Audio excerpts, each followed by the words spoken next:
요한복음 10장 10절에 보면 예수님께서 자기의 온 이유를 이렇게 말씀하십니다. 내가 온 것은 양으로 생명을 얻게 하고 더 풍성히 얻게 하려는 것이라. 우리 올 한 해 제자 삼는 이 목표를 이제 교회에 분명한 표대로 세우고 주님께서 우리들에게 허락하신 이 풍성한 삶이 무엇인가 하는 것을 내 관계의 회복 속에서 성경 말씀을 정리하여서 우리가 전체적으로 살펴보았지요. 하나님과의 관계, 내 자신과의 관계, 또 내 이웃과의 관계, 세상과의 관계, 이 네 관계를 통하여서 주님께서 주신 이 관계의 회복을 통하여서 주님께서 주신 이 생명이 무엇인가 하는 것을 저희들 전반적으로 살펴보았습니다. 여러분, 이 생명이 우리들에게 어떻게 구체적으로 임하게 되며 또 사라지게 우리가 이 생명을 살아가게 될까요? 거기에 대해서 성경이 우리들에게 보여주는 구체적인 인물들을 통하여서 살피면 좋겠다, 이런 생각이 들었습니다. 그러니까 이 생명의 원리의 측면에 대해서 우리가 지금까지 살폈다면 이 생명이 어떻게 한 개인에게 실질적으로 임하였는가 하는 것을 살피는 것도 우리들에게 필요하겠다. 그렇게 될 때 우리는 더 분명하게 주님께서 우리에게 주신 생명에 대해서 확실히 깨달아 알 수 있을 것입니다. 그래서 누구를 택할까 하다가 예수님 말씀이 생각이 났습니다. 내가 이 반석 위에 내 교회를 세우리라. 누굽니까? 베드로죠. 베드로에게 어떻게 이 생명이 임하여 베드로가 어떻게 이 생명의 길을 걸어갔을까 하는 것이 궁금해져서 같이 함께 우리 또 이 주일날 시간에 하나님께서 이 생명을 베드로에게 어떻게 임하게 하셨는가 하는 것을 살펴보며 우리가 배운 이 은혜를 다시 한번 정리하는 시간들을 갖고자 합니다. 그러면서 여러분, 이제 왜 오늘 본문을 택했냐면요, 주님께서 베드로를 제일 처음 만날 때가 어느 때였을까? 우리가 보통 착각합니다. 마태나 마가, 누가복음을 보게 되면 고기 잡다가 예수님 만난 것이 예수님을 제일 처음 만난 것으로 착각하는데, 사실 그것보다 훨씬 전에 예수님께서는 베드로를 만나셨습니다. 이제 그것이 오늘 말씀 속에 나타나죠. 그것도 어떻게 만나셨는지를 우리가 일단 성경이 우리들에게 알려주는 바를 한번 우리 정리해 봅시다. 이 시초는 일단 성경이 우리들에게 베드로에게 어떻게 복음이 증거되며 예수님께서 다가가게 되는가 하는 것의 그 시초가 세례 요한에게서부터 시작되는 것을 보게 됩니다. 요한이 자기 제자 중 두 사람과 함께 섰다가, 이 두 사람이 누군가 하면요, 우리 40절 말씀 함께 볼까요? 40절 함께 읽습니다. 40절 말씀, 1장 40절 시작하면 읽습니다. 시작. 요한의 말을 듣고 예수를 좇는 두 사람 중에 하나는 시몬 베드로의 형제 안드레라. 동생이겠죠. 그러니까 여러분, 요한을 따라다니던 사람 중에 누가 있었냐면 시몬 베드로의 동생이 있었습니다. 그 안드레가 요한을 따라다니던 중에 요한이 이 두 사람, 즉 시몬 베드로의 동생 안드레와 또 다른 한 사람과 함께 섰다가 예수님의 다니심을 보고서 말합니다. 증거합니다. 보라, 하나님의 어린 양이로다. 세례 요한이 계속해서 이야기했죠. 내가 온 것은 이 메시아를 증거하기 위해서 온 자지 나는 메시아가 아니다. 나는 그분의 신들매, 이 신발끈 풀기도 합당치 못할 하찮은 사람이다. 그분이 진짜 하나님의 놀라운 구원의 역사를 이루실 분이 오실 것인데 나는 그분을 증거하기 위해서 왔다. 세례 요한이 그렇게 늘 자기 자신에 대해서 이야기했습니다. 그러다가 어느 날 세례 요한이 이야기하는 거예요. 저분이다. 쉽게 말하면 저분이 바로 뒤에 성령으로 세례를 주실 그분, 내가 증거한 그분이 바로 저분이다 라고 지금 세례 요한이 이 두 사람에게 이야기하는 거죠. 예수님의 다니심을 보고 말하되 보라 하나님의 어린 양이로다 이렇게 이야기를 합니다. 그러니까 두 제자가 그의 말을 듣고 누구를 쫓아갑니까? 우리 37절 말씀 읽어볼까요? 시작. 37절입니다. 시작.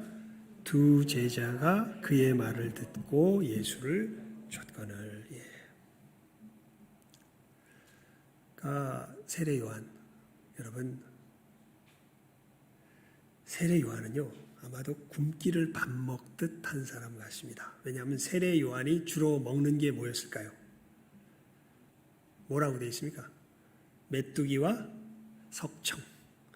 야, 어떤 사람들은 건강식만 먹었네 뭐 그렇게 생각할 수 있을지 모르겠는데 여러분 그게 흔하게 그냥 우리가 요즘 뭐 마트 가서 사면 산다고 그렇게 쉽게 구해지는 물건들입니까? 그곳에서 사막에서 그 메뚜기와 석청이 어떻게 그렇게 쉽게 나겠습니까? 그러니까 굶기를 밥 먹듯 했던 사람이 아마 세례 요한일 것입니다. 그리고 그 사람에게서 나타나는 그 기품과 그 뭐랄까 아우라라 그럴까요? 사람이 풍기는 인상 속에서 사람들이 어떻게 보면 굳이 말씀으로 전하기 이전에 회개의 역사가 일어났을 법합니다. 제가 우리 구역장들한테는 이제 강제적으로 갖다 앵겼습니다. 뭐 지금 읽고 있는 사람들은 그냥 그대로 읽되 만약에 이제 아직도 성경을 1년에 한 번 읽는 것을 갖다가 자기 삶 속에서 아직 습관으로 하지 못했으면 우리가 훈련할 필요가 있다. 그래서 우리 구역장들한테는 이제 강제적으로 성경 읽기표를 갖다가 앵겨가지고 읽게 했는데 이제 저 같은 경우는 맥체인 성경 읽기표를 따라서 읽습니다. 로버트 머리 맥체인이라고 하는 목사님이 만든 성경 읽기표인데요. 이건 좀 초신자들이 따라하기는 어렵습니다. 왜 어렵냐면 이게 성경을 그냥 차례대로 읽어가는 게 아니라 창세기, 그다음에 에스라, 마태복음, 사도행전 이 네 곳에서부터 동시에 시작해서 읽어가요. 성경을 읽는데 그렇게 해서 1년에 구약은 한 번, 시편과 신약은 2번 읽게끔 이렇게 계획이 되어 있는 것이 맥체인 성경 읽기표인데요. 이 맥체인 목사님은요 정말 성경을 밝히 알았던 목사님입니다. 왜 그렇게 4개로 나누어서 읽냐면요. 하나님께서 새로운 역사를 시작하신 그 4시기를 정확히 짚은 거예요. 천지를 창조하신 때가 창세기죠. 예루살렘 성전을 다시 재건시키시는 그 역사를 이루신 것이 에스라서입니다. 우리 구원의 역사가 시작되는 것이 예수님께서 오셔서 이루시는 그 복음서지요. 교회가 시작되는 곳이 어디예요? 사도행전의 역사에서부터 교회가 시작됩니다. 그러니까 하나님께서 이 땅 위에서 새로운 역사를 시작하시는 이 4시기를 딱 잡아가지고 이때부터 왜 그렇게 읽었냐면 여러분 읽어보면 압니다. 비슷해요. 하나님께서 행하시는 그 하나님의 하나님 되심에 대해서 하나님께서 어떻게 일하시며 하나님의 성품이 어떠하신가라는 것을 분명히 시대와 사건이 다른데 하나님께서 일해 가시는 모습이 비슷합니다. 그러니까 놀라운 일치성이 있어요. 참 그래서 이분은 성경을 정말 밝게 하셨던 분이구나라는 생각이 듭니다. 근데 이분이요 단순히 성경을 밝게 하셨던 정도가 아니라 이분은 강단 위에 올라가서 그 전해지는 이야기들을 보면요 말씀을 전하기 이전에 이미 사람들이 은혜를 받아요. 참 그 놀라운 분입니다.